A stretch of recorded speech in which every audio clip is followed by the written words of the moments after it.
Хоёр үсгийн уралдаанд одоо айрагцсан хурдан дээр даг одоо өнөөдөр 92 жилийн үед одоо холхон байна. Зогсож яах вэ?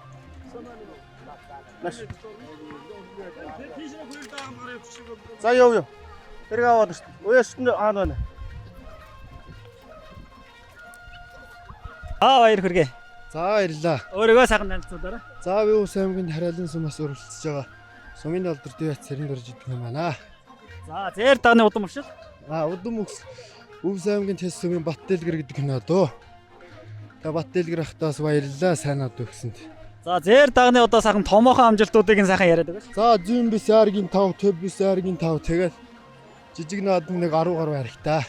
Одоо Ус аймгийнхаа 98 жилийн баяр наадамд одоо хурдан зэр дагаа бас айраг тогтоогаараа. За баярлаа. Тавгдаас ажлын өндөр амжилт хүсье. За баярлалаа.